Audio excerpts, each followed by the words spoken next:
Bueno, vamos al número 200, vamos al número 200 del catecismo. Con estas palabras, creo en un solo Dios, ¿no es cierto? Comienza el símbolo de Nicea-Constantinopla. ¿Qué significa símbolo? Creo, muy bien, Ani. ¿Y Nicea-Constantinopla, por qué se llama así? En los dos concilios, ¿no es cierto? En el siglo IV, ¿verdad? 325 uno y 381 el otro. Fueron dos concilios muy importantes en los cuales se definieron muchas cosas importantes acerca de la identidad de quién es Cristo, ¿no? De su naturaleza divina, sobre todo, que Cristo es Dios, ¿no? No es una criatura, es Dios. Entonces, el símbolo niceno-constantinopolitano empieza diciendo, creo en un solo Dios, en uno solo. Acentúa eso. El credo apostólico, ¿cómo lo dice? ¿Se acuerdan? Creo en Dios. Solamente dice, creo en Dios Padre Todopoderoso. El de Nicea-Constantinopla acentúa que es uno.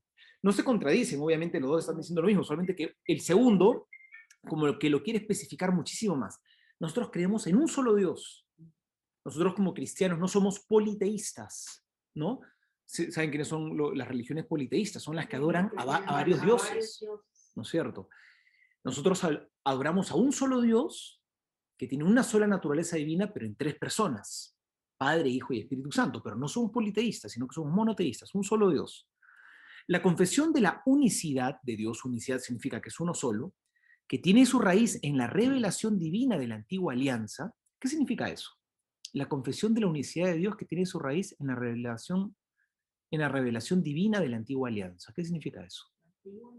La antigua alianza es el Antiguo Testamento. La alianza cuando Moisés ¿Y qué cosa es lo que Dios, o sea, pero por qué dice que la confesión de la unicidad de Dios tiene su raíz en la antigua alianza? Moisés que prohibió otros. ¿Pero por qué? Que venía en primer lugar de Egipto. Porque Dios se lo dijo, o sea, Dios en la antigua alianza se reveló y dijo, yo soy el único Dios, no hay otro Dios. O sea, nuestra confesión de la unicidad de Dios no es algo del Nuevo Testamento, no es algo que Cristo recién reveló, sino ya desde el Antiguo Testamento. Esa era más bien la novedad del pueblo de Israel. La novedad del pueblo de Israel era que entre todas las naciones que lo rodeaban, ellos eran los únicos que creían en un solo Dios. Todas las otras naciones, todos los otros grandes imperios eran politeístas. Ellos eran los únicos que creían en un único Dios. Por eso el catecismo dice, la confesión de la unicidad de Dios, de que Dios es uno solo, único, ¿no es cierto?, tiene su raíz en la revelación divina de la antigua alianza. Es inseparable de la confesión de la existencia de Dios y asimismo fundamental. Miren qué interesante, esto lo voy a explicar dentro de un ratito, pero esto es interesantísimo. Lo que está diciendo es lo siguiente. Decir que Dios es uno es inseparable de decir que Dios que Dios existe. Miren, si tú dices que Dios existe, tienes que decir que Dios es uno solo. Esto ahorita quizá no sé qué tan claro vaya a quedar, pero o sea, lo que en el fondo está diciendo es que si tú dices que Dios existe, es incompatible con decir que existen muchos dioses. Decir que existen muchos dioses vendría a ser como decir Dios no existe. Pero vamos a explicar por qué. Esta parte va a ser interesante, pero tengamos un poquito de paciencia que en un ratito llegamos a eso. Pero eso es lo que está diciendo el catecismo, ¿no? Es decir, la confesión de la unicidad de Dios es inseparable de la confesión de la existencia de Dios. Si yo digo que Dios existe, necesariamente tengo que decir que Dios es uno solo. Si digo que Dios existe, sería incompatible con decir que existen muchos dioses. O sea, estos dos conceptos no son compatibles. De que existe un Dios todopoderoso y eterno, es incompatible con decir que existen muchos dioses. Vamos a explicarlo dentro de un ratito. ¿No? Dios es único, dice el catecismo. No hay más que un solo Dios. La fe cristiana confiesa que hay un solo Dios por naturaleza, por substancia y por esencia. ¿Sí? Hasta ahí el catecismo, ahora vamos a explicar. Muy bien, entonces, nosotros creemos que existe un solo Dios, no somos politeístas, ¿no? De hecho, ustedes conocen cuáles son las tres grandes religiones monoteístas del mundo. El judaísmo y el cristianismo. En orden cronológico, ¿cómo surgieron? Viene primero el judaísmo. Lo judaísmo. No. Primero el cristianismo, Claro, porque el Islam surge con Mahoma, si no me equivoco, siglo VI, creo que es como siglo VI, sí. Entonces, judaísmo, cristianismo, el Islam, son las tres grandes religiones monoteístas del mundo. Por ejemplo, el hinduismo no es monoteísta, es politeísta. Brahma, Vishnu, Shiva, o sea, tienen y no sé cuántos dioses más, ¿no? Todos supuestamente eran manifestaciones de uno solo. Bueno, se consideran las tres grandes religiones monoteístas estas tres, ¿no? El judaísmo, el islamismo y el cristianismo, ¿verdad?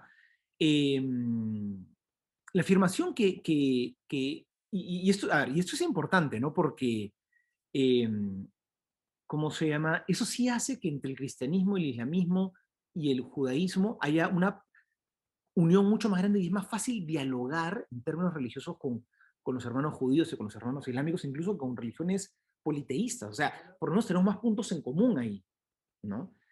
¿Por qué? Por esta afirmación que les estaba diciendo hace un ratito, ¿no? Que la afirmación que Dios es uno solo es inseparable de la afirmación de la existencia de Dios. Si Dios existe, necesariamente tiene que ser uno. Miren, chicas, por dos razones. Por dos razones, si Dios existe, solamente puede ser uno. Uno, por una razón teológica, es decir, porque Dios lo reveló. ¿Por qué creemos que Dios es uno? Bueno, porque Dios nos lo dijo. Pero antes de una razón de revelación, es decir, que Dios lo va, ¿por qué? Porque Dios lo dijo ya. Ok, Dios lo dijo. Y eso ya es, bueno, no quiero quitarle el peso, eso es muy importante. Pero también podríamos decir que sin que Dios lo haya dicho, por la simple razón humana, es decir, por una razón ya no teológica, sino por una razón filosófica, por simple razón humana, razonando podríamos llegar a la conclusión que si Dios existe, tiene que ser uno solo.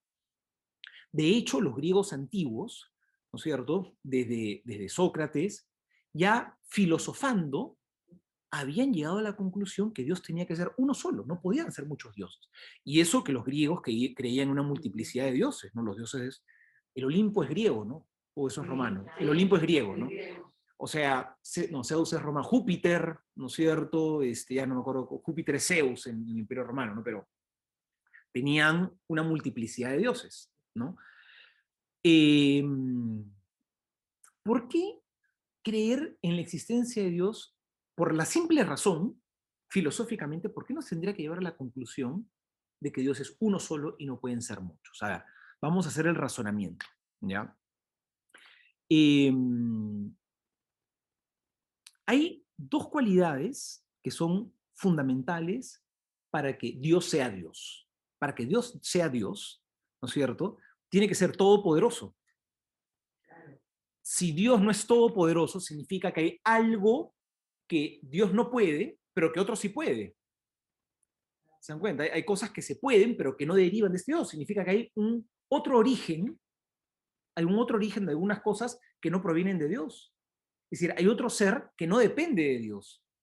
Por lo tanto, ¿quién creó a este otro ser que no depende de Dios? O sea, hay otro Dios entonces más atrás todavía. O sea, Dios necesariamente tiene que ser el primer origen de todo.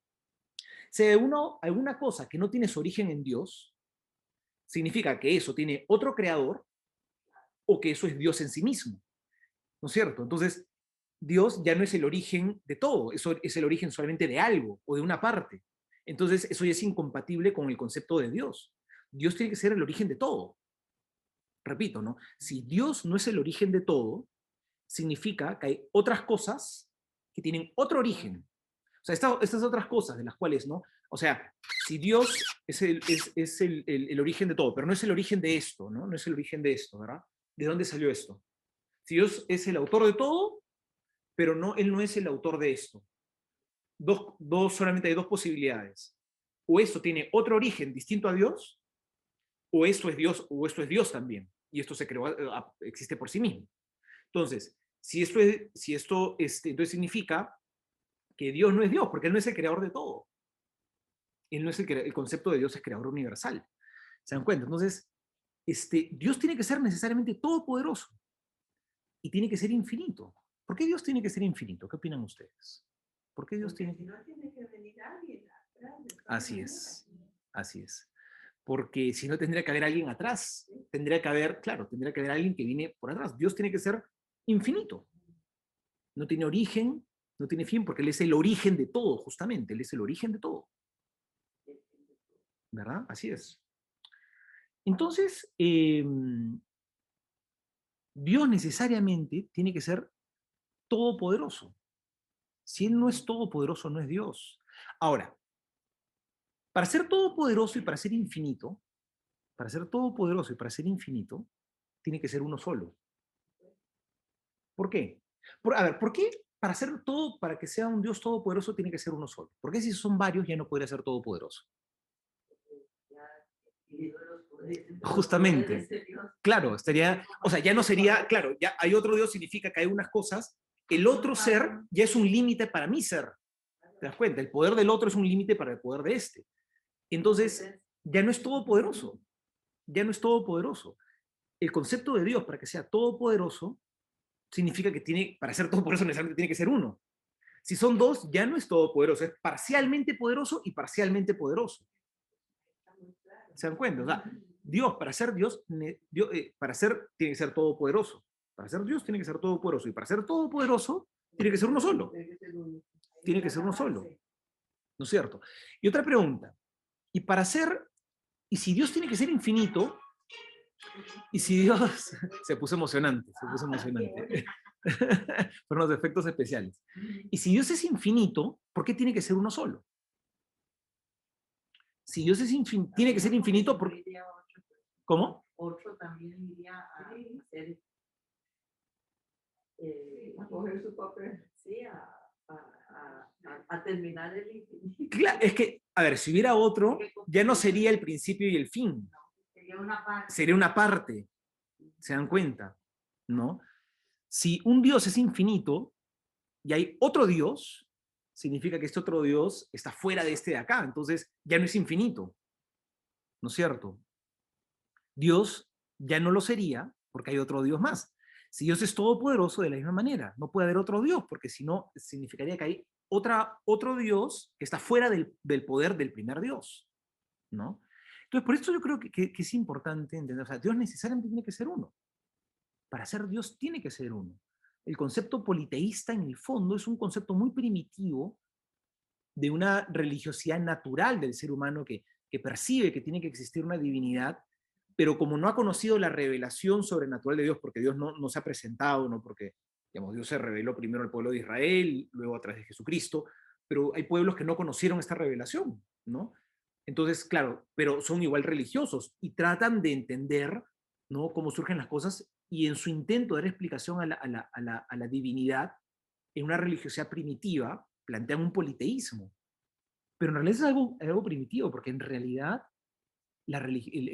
digamos, Dios no puede ser varios, tiene que ser uno solo para ser verdaderamente Dios, ¿no?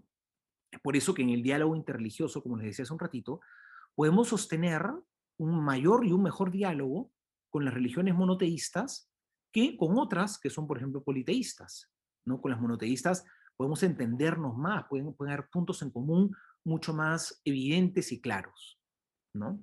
Y como les dije, a esto de acá nosotros llegamos a esta conclusión por dos razones. Por una razón filosófica, es decir, razonando, sin necesidad de que Dios nos haya dicho nada, razonando, podemos derivar que Dios tiene que ser uno solo.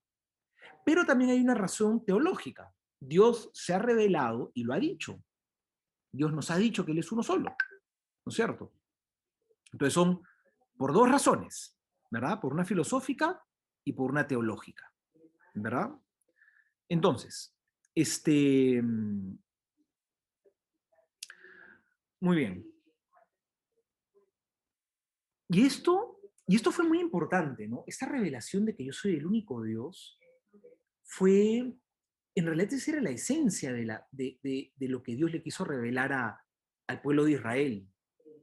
Una pregunta, ¿por qué Dios escogió un pueblo? ¿Por qué escogió el pueblo de Israel? ¿Eso no le parece un poquito discriminador? ¿Por qué escogió un pueblo y por qué discriminó, así hablando en términos del siglo XXI, ¿no? Para ser súper del siglo XX, o sea, para sentirnos súper cool del siglo XXI. ¿Y cómo Dios discriminó al resto de naciones y eligió solamente el pueblo? ¿No les parece así? Yo me he preguntado eso también. No, es que era el pueblo conocido en ese momento. ¿Cómo que conocido? ¿En qué sentido? Conocido ¿Al revés? Al revés, eran un pueblucho de nada. De nada. ¿Cuándo se considera que Israel empezó? Bueno, el padre de Israel es Abraham. Sí. Abraham es aproximadamente año 2200 antes de Cristo. Ave María. Sí, como más de 20 siglos antes de Cristo. Y Abraham fue al que Dios le prometió que de su descendencia era un gran pueblo, pero todavía de Abraham propiamente no viene ese gran pueblo. Viene Abraham, viene luego Isaac, viene luego Jacob, y a Jacob le cambia el nombre de Dios de Jacob a Israel, ¿no? De ahí viene el nombre de Israel, porque a Jacob. ¿Y por qué? Porque Israel estaba formado por 12 tribus, que son justamente los 12 hijos de Jacob. Entonces ahí ya se dan cuenta, poco a poco se empieza a formar el pueblo. Se van a Egipto y están 4 siglos en Egipto y los vuelven cautivos en Egipto.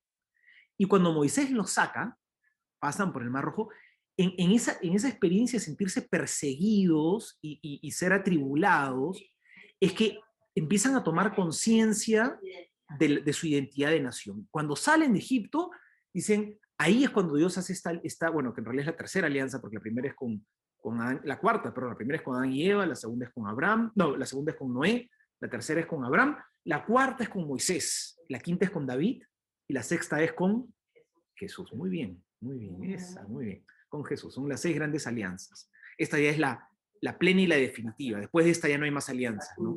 Porque estas eran como que imperfectas, ¿no? Eran como que poquito a poco Dios cada día iba afianzando la alianza, ¿no? El hombre la rompía, pero Dios como que cada día iba clarificando más la alianza, hasta que llega la sexta, que es la última y la definitiva, que es con Cristo, que después de esta ya no hay más, porque esta ya no se rompe, ¿no? Entonces, cuando salen los hebreos de Egipto, toman la conciencia de que son un pueblo, ¿no? Y por eso Dios les da una ley para que se manejen como un pueblo, entienden que tienen una identidad. ¿Cuál es la identidad de este pueblo?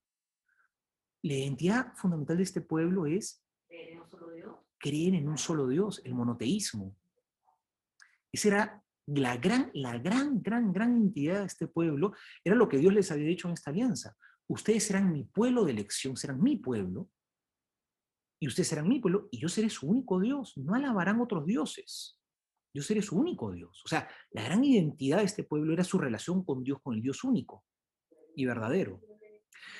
Podríamos preguntarnos, ¿no les parece discriminatorio que Dios haya escogido un solo pueblo? ¿No? Una gran discriminación. Bueno, a la hora de los derechos humanos. No, pero es que era como el inicio de, y después se fue ampliando a todas las demás. Así es, no es discriminatorio y ni siquiera es un privilegio, porque esto de acá, claro, así es. ¿Por qué? ¿Qué pasa? Es que esta idea así discriminador es un poquito pues la modita, ¿no? Del siglo XXI. Ahora todo es discriminación, ¿no? Todo vulneraron mis derechos, ahora todo es me quejo, ¿no? Me quejo porque violaron mis derechos, ¿no? Que es verdad, a veces obviamente puede haber discriminación, claro, está mal que haya discriminación injusta, ¿no? Se pueden vulnerar derechos fundamentales de personas, claro que se pueden vulnerar derechos, y eso obviamente está mal, hay que luchar contra eso. Pero mi crítica no va contra eso, sino mi crítica va ahora todo queremos reclamar por eso, ¿no? Pero bueno, no es discriminatorio, ¿saben por qué? Y esto pasa no solamente con la elección del pueblo de Israel, sino esto pasa con toda vocación. Que cuando Dios elige, no es ni por mérito del elegido, ni para beneficio personal simplemente del elegido. Dios cuando elige es para el servicio de los demás. ¿Se entiende? Dios cuando elige, entonces no es un privilegio, no es una injusticia, no. Sí, ¿por qué lo eligió a él y a nosotros? Es que lo eligió a él para que él tiene que servir a los demás. Ya. Bueno, así sí. Bueno, así pues sí. Así pues sí. ¿No? O sea, a ti Dios te llamó a ser mamá. Te llamó a ser mamá, pero para servir a tus hijos. No voy a decir al esposo, porque si no se me levantan todos los movimientos acá. Bueno, y al esposo también, Dios llamó al esposo ¿para qué? Para servir a la esposa. Uy, gracias, Helen, que lo acepto. Muchas gracias. También para ser. ¿El esposo tiene que servir a la esposa, sí o no? Claro. ¿Mucho o poco?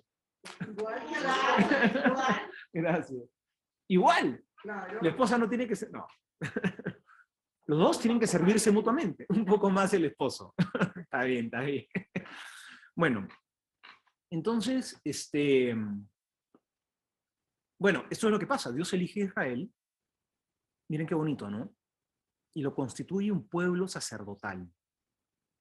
¿Qué significa que es un pueblo sacerdotal? Significa muchas cosas. ¿Cuál es una de las funciones del sacerdote? Servir, proclamar la palabra, ser pontífice, eso. Eso, justamente. El pontífice viene de dos palabras latinas, ¿no? Pont, facere. El pont, ¿cómo se llama? Puentes, facere, hacedor, el hacedor de puentes, ¿no? ¿Cómo se llama? Jacob, cuando tiene esta visión que Dios le cambia el nombre de Israel, ¿no es cierto? Tiene una visión en la cual se echa a dormir y ve una escalera que conecta el cielo con la tierra y ángeles de Dios que suben y bajan, que es una visión justamente de lo que va a ser Israel. Esa escalera, digamos, que une el cielo con la tierra, pont facere, ¿no? Es un pueblo de sacerdotes. ¿Sacerdotes en qué sentido? Uno de los sentidos, porque no es el único, uno de los sentidos del pueblo sacerdotal es Dios los ha llamado para servir a Dios como mediadores entre lo humano y lo divino. Es decir, a través del... Y Dios se lo dice... Claro. Entonces, ¿cómo se llama? Dios, y es bonito, en la alianza que hace con Abraham, le dice, a través de tu descendencia, miren, ahí acaba de quedar mucho más claro, dice, a través de tu descendencia, bendeciré a todas las naciones. ¿Se entiende? Ya se entiende más claro, ¿no? A través de tu descendencia, bendeciré, o sea, esto no es para privilegio tuyo, sino es porque a través de ustedes, mi bendición. ¿Cuándo se cumple de manera plena esa promesa de Abraham? A través de tu descendencia, bendeciré a todas las naciones. Con Cristo, claro. Cristo es ese descendiente, ya de manera plena, a través del cual... está muy bien la hermanita. Sí. ¿Cómo se llama? A través de él, es que Dios va a bendecir a todas las naciones. Qué bonito, ¿no? Entonces, la identidad de Israel es que son un pueblo de un solo Dios. Llegan a... Está funcionando horrible ahí. Bueno, ojalá funcione, la verdad. Llegan a la tierra prometida, Moisés sube al monte Sinaí, ¿no es cierto? Y se demora 40 días. ¿Y qué cosa pasó abajo? Una gran fiesta haciendo Claro, cuando se demoró 40 días dijeron ya Moisés ya no baja. Entonces le dijeron a Aarón, construyenos un dios. Y construyeron un becerro de oro. O sea, ¿qué cosa? O sea, justamente, o sea, este Dios no falló, bueno, ¿a qué Dios adoramos? Entonces, no entendían, era difícil, ¿no? Era difícil. Por eso se lo había contado la semana pasada, también cuando Moisés le pregunta a Dios, dime tu nombre, o sea, lo que estaba preguntándole era, de todos los dioses, ¿cuál eres tú? Dice, no, yo no soy un Dios, yo soy el que soy, yo soy el único Dios, no confundas.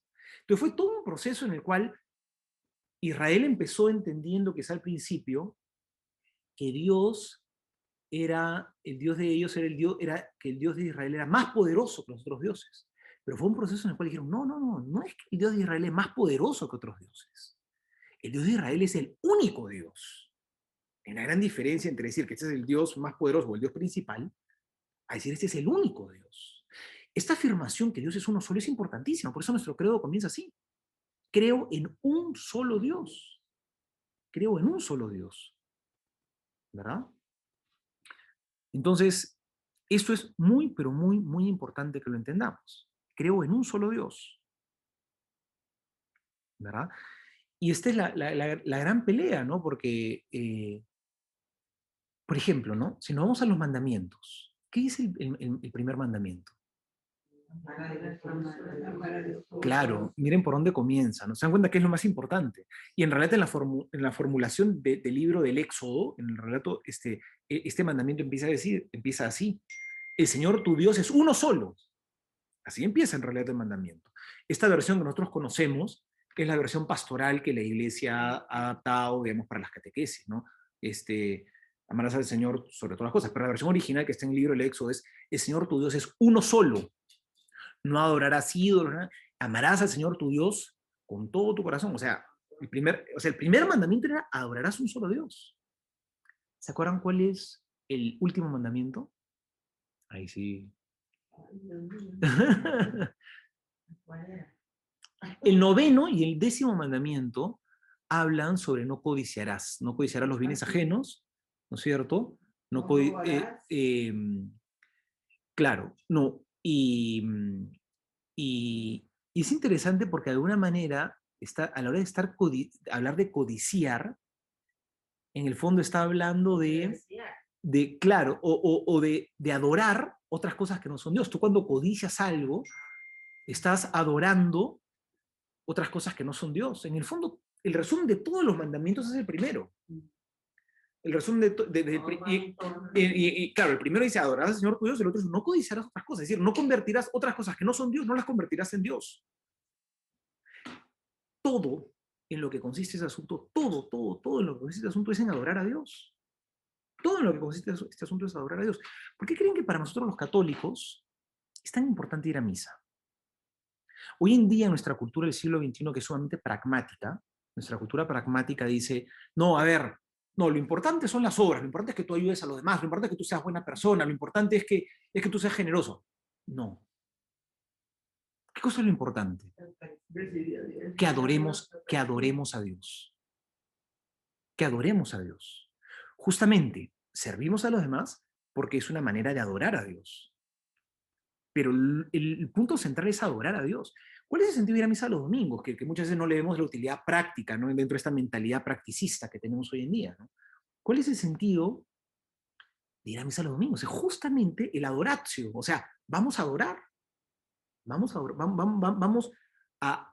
Y el ser humano que no adora a Dios, ¿no es cierto? Que no tiene estos momentos en los cuales adora a Dios, se termina olvidando de Dios y termina poniendo su corazón en otras cosas. Este ejercicio de acercarnos a adorar a Dios, en realidad no es por beneficio de Dios. No es un Dios egocéntrico, adórenme, adórenme, a ver, ¿dónde están mis adoradores? ¿No? No es por el bien de Dios, Dios no gana nada. Es por nuestro bien. Es por nuestro bien. O sea, el ser humano que adora a Dios se pone en su lugar, en su interior, en su corazón las cosas se ordenan. Necesitamos adorar a Dios. Esto de ir a misa los domingos no es simplemente marcar un check, no es simplemente cumplir un rito, no es simplemente, ah, ya listo, pues para que Dios no me mande al infierno, no sé, no puedo empezar así, ¿no? Es por mi bien, yo necesito adorar y el día domingo es el cual, como pueblo de Dios, haciendo la analogía con Israel, adoramos a Dios. De hecho, se van a dar cuenta que todas estas alianzas que Dios hacía con su pueblo siempre estaban selladas con un pacto litúrgico. O sea, la liturgia es eso. La liturgia es la manera como pedagógica, como el ser humano adora a Dios a través de estas celebraciones litúrgicas. La liturgia también como que recordamos cuál es el sentido de nuestra vida, ¿verdad? sí, nos ayuda a recordar cuál es el sentido, el centro de nuestra vida. Por eso es una pena, ¿no? Que no, una sociedad tan pragmática no se entiende, ¿no? El sentido de la liturgia, de la adoración, de la Eucaristía, de la misa. Acá lo importante es lo que tú haces, lo que tú construyes. ¿Se dan cuenta? Si lo importante es lo que tú haces, lo que tú construyes, Dios no es el centro, ¿no? Al final todo el mensaje es de que Dios es el centro, ¿no? Ese es el mensaje importante. Dios es uno solo, entonces. Dios es uno solo, ¿no?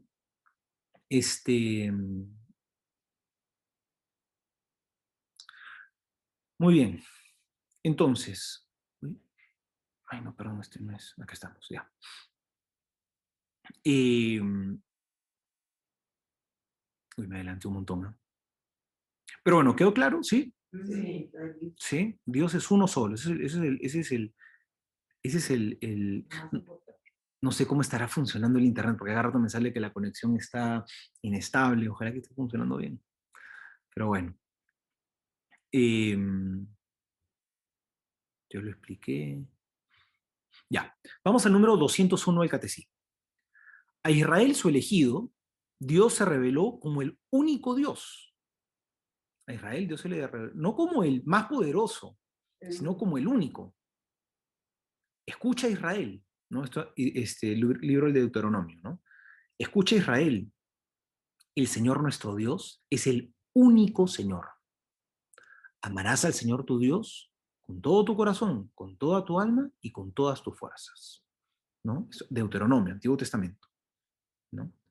Por los profetas, Dios llama a Israel y a todas las naciones a volverse a Él, que es el único, ¿no? El profeta Isaías dice, volveos a mí y seréis salvados, con fines todos de la tierra, porque yo soy Dios y no existe ningún otro. ¿No? No soy más poderoso, no existe ningún otro.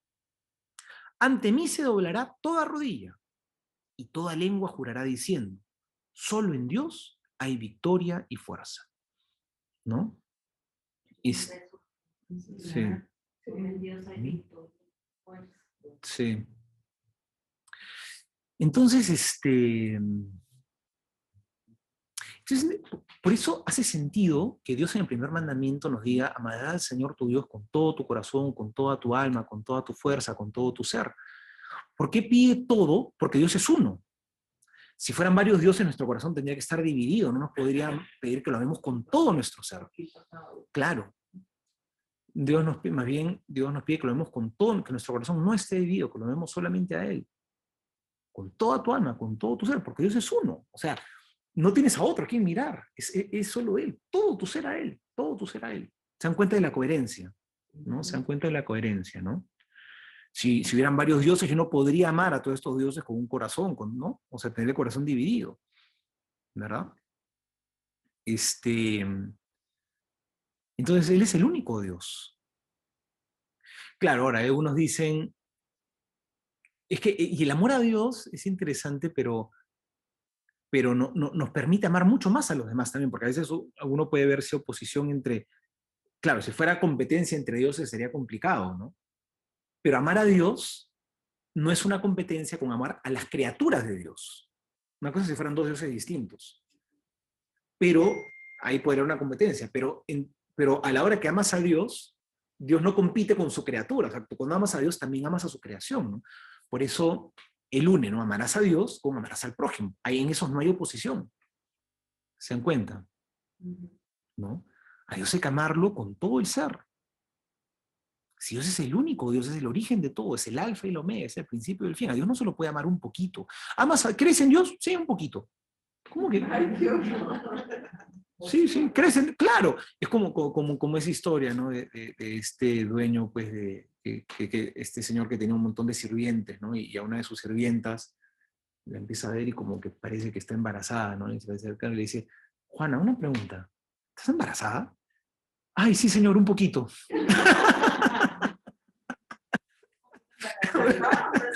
Claro. ¿Cómo que un poquito embarazada? ¿Estás embarazada o no estás embarazada? ¿No? No puede estar un poquito embarazada. No puede ser tampoco, ¿crees en Dios o no crees? Sí, creo un poquito en Dios, ¿no? Dios, ¿crees o no crees? ¿No? Y si crees, no es que lo amo un poquito, o sea, digamos, es el único Dios. Es el alfa y el omega, es el principio y el fin, entonces lo amo con todo mi ser. Es que vivimos en una cultura hoy en día, ¿no? Que nos dice, no, o sea, mucho de algo es fanatismo, ¿no? Más bien, de todo lo bueno es un poquito. Un poquito de deporte, un poquito de distracción, un poquito de trabajo, un poquito de Dios, un poquito de amigos, de todo un poquito. Como que, claro, qué rico todo un poquito porque no te comprometes con nada. ¿No? De todo un poquito, ¿no? De todo un poquito. Y de ese poquito, obviamente, escojo el poquito que a mí me gusta de esto de acá, ¿no? De esto de acá, cojo el poquito de lo que me gusta. De este otro, esa es la cultura del poquito, ¿no? De esto de acá, cojo el poquito, el que me conviene. De esto de acá, cojo el poquito que me acomoda. De esto de acá, ¿cómo se llama? Cojo el poquito que a mí me parece. Como la religión árabe. Claro, y voy armando mi propio menú, ¿no? De todo un poquito. No, no es así. No es de Dios ya un poquito. ¿No? No es de Dios un poquito. Amarás al Señor tu Dios con todo tu corazón, con toda tu alma, con todo tu ser. Dios es uno solo. ¿No? No adorarás ídolos. ¿Verdad? Es que todo está sustentado en Dios. Dios es el principio de todo. ¿No? Dios es todo. Dios no es simplemente una tecla más del piano. ¿No? Dios no es una tecla más del piano, sino Dios es el maestro de toda la orquesta. ¿Verdad? Y Dios no está en competencia, Dios no es una tecla más de piano que está en competencia con las otras. ¿Verdad? No es así. Y el amor a Dios, por eso les decía, no es un amor que resta, es un amor que suma. No sé si han escuchado, sí, Era un Dios personal. es un Dios personal. No, no, yo sé. En ese momento ellos entendieron que era un Dios que se les que como persona ellos podían hablar con él. O lo veían O era sobre todo todopoderoso, inalcanzable, y nosotros somos criaturas. Yo todavía la revelación, acuérdate que Dios todavía se estaba revelando progresivamente, ¿no? Progresivamente. Esa revelación progresiva, creo que ese fue uno de los temas importantes en los cuales poco a poco fueron avanzando. Tanto así que todavía, ya mira, varios siglos después cuando llega Jesús, para ellos era inconcebible que Dios pueda ser tan cercano de querer hacerse hombre. Ahorita a nosotros nos suena eso normal. Porque no podían ni pronunciar el nombre de Dios. Claro, no podían ni siquiera pronunciar, no lo podían llamar padre. O sea que Jesús les enseña a rezar, cuando recen digan así, Padre Nuestro, era una osadía. Por eso en la introducción del Padre Nuestro en la misa dice, nos atrevemos a decir, osamos decir, ¿no? Porque, claro, era un atrevimiento ya, o sea, pronunciar el nombre de Dios, era un atrevimiento, o sea, Dios no podía... Dios no pone la palabra de Dios completa, ¿verdad? Claro, el tetragrama. Sí, así es no se podía escribir, no se podía pronunciar su nombre, era un Dios terrible, ¿no? O sea, tan trascendente, tan lejano, tan Dios, y nosotros tan criaturas, que si viéramos a Dios moriríamos, eso decían los judíos, si viéramos a Dios, no, Moisés. Es más, en un momento Moisés entra a la tienda ¿cómo se llama? Donde él dialogaba con Dios, Moisés, ¿no? Y unos rayos y unos truenos, ¿no? Y sale Moisés y el pueblo dice, Moisés, no, por favor, tú habla con Dios y tú nos cuentas, pero no, o sea, si nosotros viéramos a Dios, esto es demasiado, o sea, nosotros moriríamos, o sea, no mames, tú encárgate, Sí, o sea, tú encárgate, tú mira a Dios y lo que Dios te diga a ti, que Él nos lo contás, pero que a nosotros no se nos aparezca porque esto es demasiado, ¿no? Ok, nosotros alabamos, ¿no? Pero que no, si lo vemos nos morimos. Ay, no, yo no me muero. No. En el Antiguo Testamento era de temor. También, claro. Pero entonces Dios se va revelando progresivamente. Esta visión, por ejemplo, de la misericordia de Dios también es algo que se va revelando progresivamente. Y fue necesario que Dios se haga hombre hasta que tuvo que morir para que entendamos qué tan cercano quería ser Dios. Pero fue una revelación progresiva. Y claro, ahorita a nosotros nos resulta muy fácil, claro, obvio. No, pero no es claro, obvio. Decimos claro, obvio hoy. Pero a ver, retrocedamos 21 siglos a ver si era claro, obvio para nosotros. Yo creo que no lo iba a ser, ¿no? De hecho, éramos como indignos. Al hacerse Jesús un hombre, digamos. Claro. Eleva nuestra dignidad. Así es. Sí, así es. Entonces, el amor de Dios, cuando Dios nos pide, ámame sobre todas las cosas, no dice solamente ámame a mí, ¿no? O sea, el amor de Dios no es un amor que está en competencia. Es como a veces, ¿no? Eso está mal, ¿no? Obviamente está mal, ¿no? Pero a veces cuando a un niño le dicen, ¿a quién quieres más? ¿A tu papá o a tu mamá? ¿No? Entonces, no, pero es que es una pregunta rara, porque no es que yo quiera más a mi papá o a mi mamá, porque no son dos amores que están en competencia, ¿no?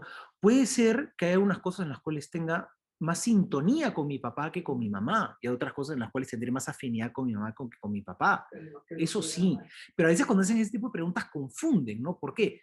Porque empiezan a entender una mayor afinidad con cosas específicas, con un mayor amor, ¿no? O sea, y en realidad no es así, ¿no? Bueno, también, ¿no? Sí, es que un papá o una mamá, es que ¿cuál es tu hijo preferido, no? O sea, y hay confusión porque a veces también los papás ven que hay hijos que necesitan más atención o que necesitan más dedicación, pero eso no significa un mayor amor, ¿no? O un amor, en todo caso, en desmedro del otro, ¿no? Un amor en desmedro del otro, ¿verdad? Entonces, amarás al Señor tu Dios sobre todas las cosas. El amor a Dios no es un amor que si amas mucho a Dios, restas el amor a la familia, a los demás. El amor a Dios no es un amor que resta, es un amor que multiplica. No solo suma, multiplica, diríamos. No es un amor que resta, es un amor que multiplica, ¿no?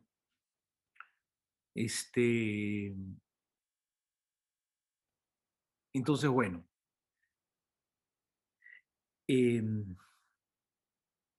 Muy bien, vamos al número 202 del Catecismo. Jesús mismo confirma que Dios es el único Señor, y que es preciso amarlo con todo el corazón, con todo el alma, con todo el espíritu y con todas las fuerzas. Deja al mismo tiempo entender que Él mismo es el Señor. Confesar que Jesús es Señor es lo propio de la fe cristiana. Esto no es contrario a la fe en el único Dios. Creer en el Espíritu Santo, que es Señor y dador de vida, no introduce ninguna división en el Dios único. O sea, creemos en Dios Padre, Hijo y Espíritu Santo, pero sin distinción ni división. Es decir, no hay una división, no son tres dioses, uno solo, pero tres personas. ¿Cómo es esto? Eso sí no lo entiendo muy bien. Pero creemos firmemente y afirmamos sin ambajes, sin ambajes se pronuncia, ¿no?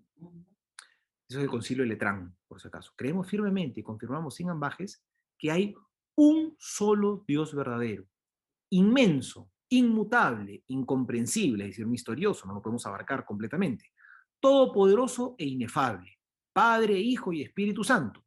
Tres personas, pero una esencia, una sustancia y una naturaleza absolutamente simple. Eso decía el Concilio de Letrán, ¿verdad? Entonces, Dios es uno solo, ¿no?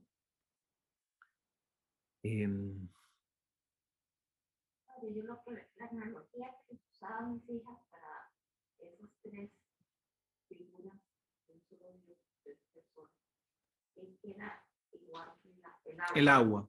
El agua podría ser sólida, líquida o gaseosa, claro. Claro, o sea, es interesante, pero... Porque la misma esencia, eso no lo entiende mucha gente. ¿Qué es la misma esencia? Sí, mira, es una figura que en algo, es verdad, puede ayudar, me parece ingeniosa, pero también tiene un problema complicado, que de hecho en una época se convirtió en una herejía, ¿no? ¿Cuál es? Aquí la diferencia, el problema podría ser el siguiente, ¿no? Que si tienes un hielo, o sea, son unas mismas moléculas de ese hielo que están solidificadas por el frío, luego se convierte en otro estado líquido y es el mismo, y luego un estado gaseoso. Pero no al mismo tiempo. Entonces, ¿qué pasa? Hubo una herejía en una época que lo que planteaba es que la Trinidad en realidad se refería a un mismo Dios, así es, pero que se presentaba con distintas facetas en momentos distintos. Entonces, este único Dios a veces se presentaba con la cara de Padre, a veces, o si no, se ponía la cara de Hijo, o si no, se ponía la cara del Espíritu Santo, ¿no? Entonces, como que en distintas modalidades, ¿no? Como que un mismo Dios que se presentaba en distintas modalidades, ¿no? Por ejemplo, una de estas herejías era el modalismo, ¿no? Pero no es así. No es que, o sea, son tres personas distintas en un único Dios. Yo creo que el ejemplo es válido, yo creo que a un niño puede ayudar a graficar un poquito el asunto, y en eso me parece válido. Pero si queremos ser un poco más rigurosos, ahora, igual es una analogía, siempre las analogías, ¿cuál es el asunto de una analogía? La analogía es que es una comparación en la cual hay cosas parecidas y cosas distintas. Entonces te tomas de la analogía las parecidas para tratar de ejemplificar algo. En ese sentido, yo creo que una analogía, como analogía me parece válida, pero como toda analogía también es imperfecta, ¿no? Porque también tiene algunas cosas en las cuales difiere, que por ejemplo es esto de acá en lo cual, ¿no? Sí. Uh-huh. Niño no tiene ni formación Uh-huh. religiosa, claro, en una época es válida, sí. Ahora, Jesús justamente lo que nos revela es que es ese Dios único, por eso Jesús puede afirmar cosas tan radicales como que el que ame a su padre o a su madre más que a mí no es digno de mí, el que ame su vida más que a mí no es digno de mí, el que no... Claro, pero es que en un sentido lo que está diciendo, digo nuevamente, no es oposición, ¿no? Sino decir, oye, es prioridad, ¿no? O sea, ¿cuál es el primer lugar, ¿no? ¿Quién tiene el primer lugar? Claro, ese es el asunto, o sea... Yo también pensé que, digamos, uno ama mucho a su esposo, sabe que su esposo está haciendo algo que es contra todo. Claro. Todo Dios, uno debe imponerse y rechazar. Sí, sí, y además que si amas a Dios en primer lugar, si hablas a Dios en primer lugar, ¿cómo se llama? Vas a poder amar a tu esposo con un amor mayor también, ¿no? Entonces, en un sentido, no hay que tenerle miedo a esa afirmación, ¿no? Entonces, o cuando Jesús dice, ¿no? El que, ¿cómo se llama? El que quiera salvar su vida la perderá, pero quien pierda su vida por mí la encontrará, ¿no? O sea, que pierda su vida por... O sea, ¿quién te cree, Jesús? Bueno, soy Dios, justamente, ¿no? O sea, lo que está afirmando, Ahí no ¿qué es lo está que, hablando de muerte, sino que está hablando que si amas tanto, de dedicar la vida. claro, si amas tanto tu vida, que quieres cuidarla tanto, ¿no? Que nada te moleste, ¿no? Vas a terminar perdiéndola. En cambio, el que le entregue por mí, o sea, Cristo está diciendo, mi vida, yo soy el centro, yo soy el centro. Y no soy un egocéntrico, bueno, es que verdaderamente soy el centro. Yo soy todo, soy el principio y el fin, soy el alfa y el omega, ¿no? Perder la vida por mí, o sea, ¿tu vida es un valor importante? Sí es un valor importante, pero no es un valor absoluto. La vida no es un valor, tu vida, nuestra vida no es un valor absoluto. Y creo que queda clarísimo que nuestra vida no es un valor absoluto, porque por ello les pongo un ejemplo evidentísimo, ¿no? ¿Por qué un papá o una mamá estaría dispuesto a dar la vida por sus hijos?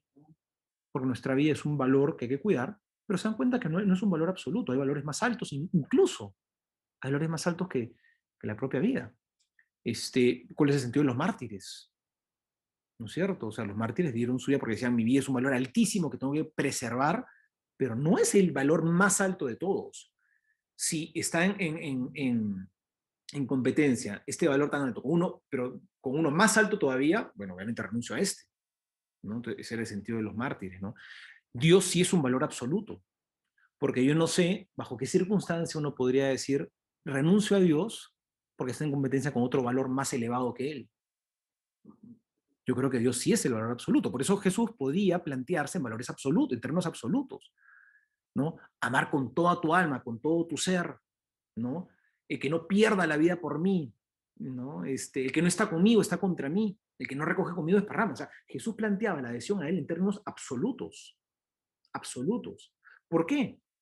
Porque Él es el valor más alto de todo. ¿Por qué? Porque es Dios, porque es el Todopoderoso, porque es el infinito, porque es el principio y es el fin, es el eterno, no es el infinito, es el único.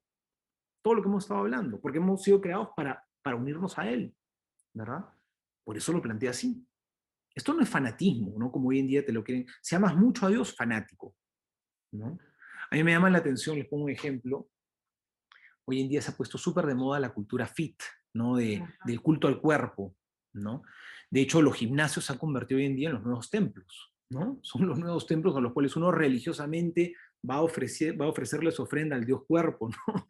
Pero, o sea, de verdad, o sea, en serio. Y ¿cómo se llama?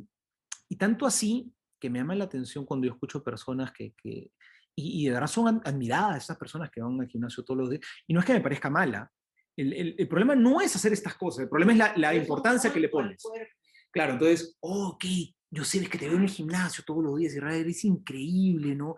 Y veo, de verdad te admiro. No, y además no sabes, además hago esta dieta y como tal, y como una tacita de avena con frutos secos, ese es mi desayuno, y ahora en videos, ¿no? La típica, les voy a contar qué cosa como en el día, ¿no? Y luego esto de acá, aguacate con aceitito de oliva, ¿no? Y una pizquita de sal. Uy, te admiro, qué increíble. Unas dietas, pero espeluznantes, ¿no? Pero qué increíble. Te despiertan a las 6 de la mañana y haces ejercicios aquí, aquí, allá. ¿Qué tal el cuerpo? Eres mi ídolo, yo quisiera ser como tú, ¿no? ¿Y tú qué haces? No, yo rezo el rosario todos los días. Fanático, fanática, fanático. O sea, ¿qué haces rezando? ¿Qué te pasa? ¿Estás loco? Claro, lo otro es, oh, Dios cuerpo, ¿no? Te admiro, ¿no? Y el otro, no, yo le rezo a Dios. Fanático, porque rezo el rosario todos los días, ¿no? O sea, pero ¿pasa o no pasa? ¿Pasa o no pasa? Por eso digo, sí, los gimnasios se han convertido en los nuevos templos, ¿no?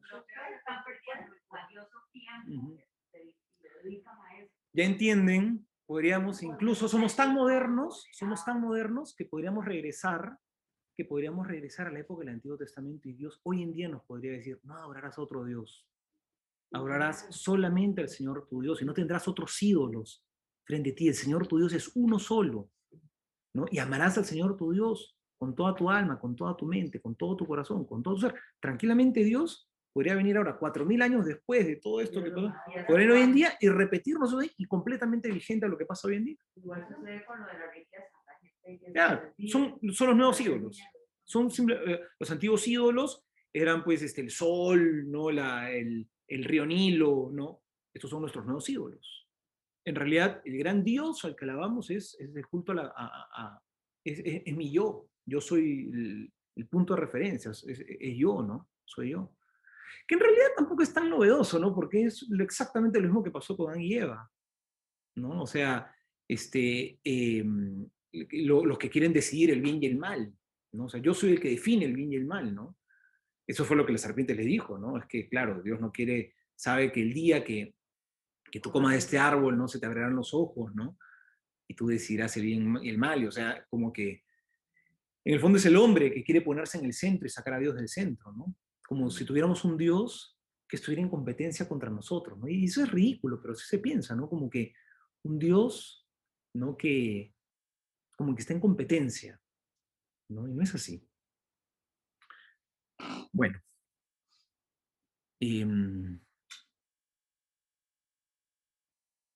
Muy bien.